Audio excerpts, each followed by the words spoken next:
In this example, we have a scatter plot that also has the regression line put on top of it, and it's been calculated already for us. So we're going to learn how to do all of those things, but for right now, let's just take one that's already been created and work on taking information from that.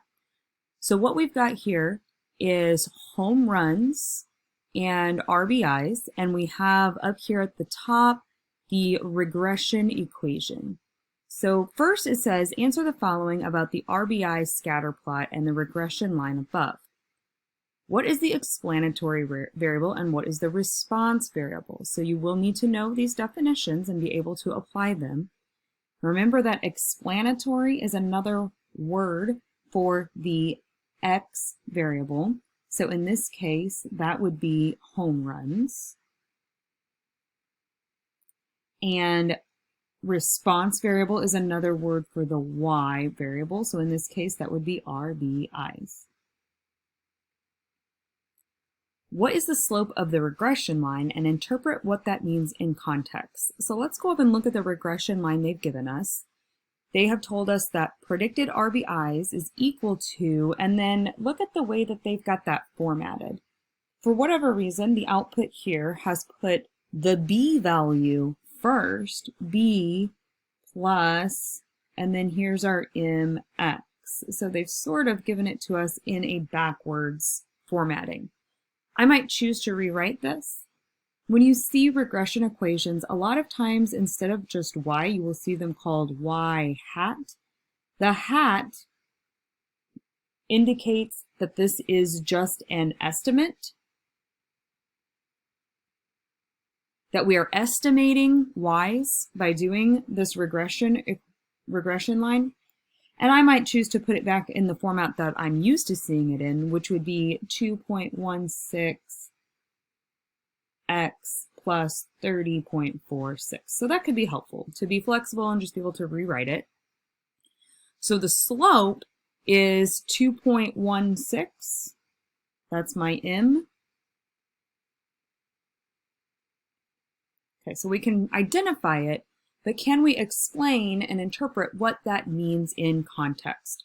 So this is where you'll want to go back to my explanation here at the very beginning.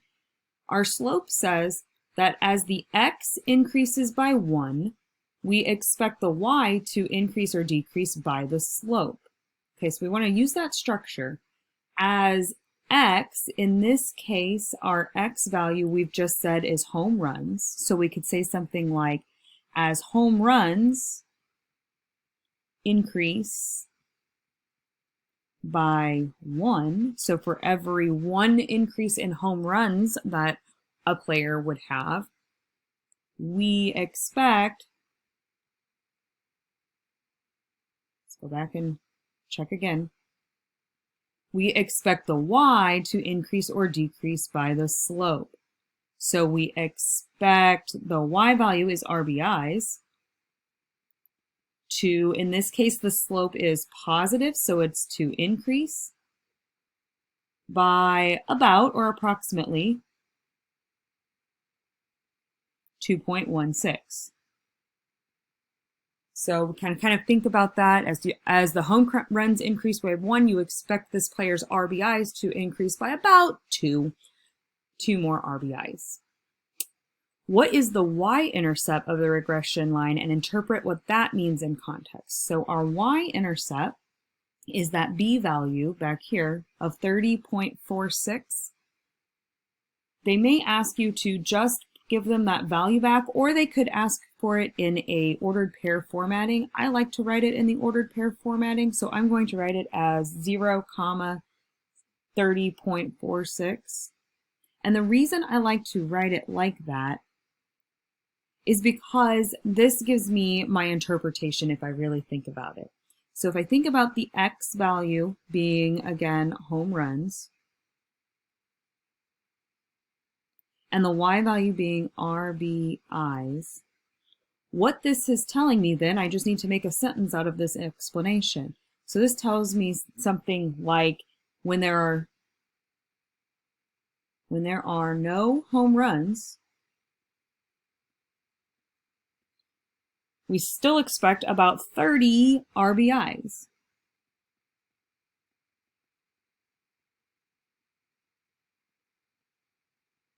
And I'm just saying 30 because you can't actually do those in partial values. So approximately 30 RBIs. So that's why I like to write it in its order pair formatting, because if I just remember what X and Y are, that's my interpretation. How many RBIs would be predicted for a player with 18 home runs? Okay, so we're going to use our regression equation, which is y hat equals 2.16x plus 30.46.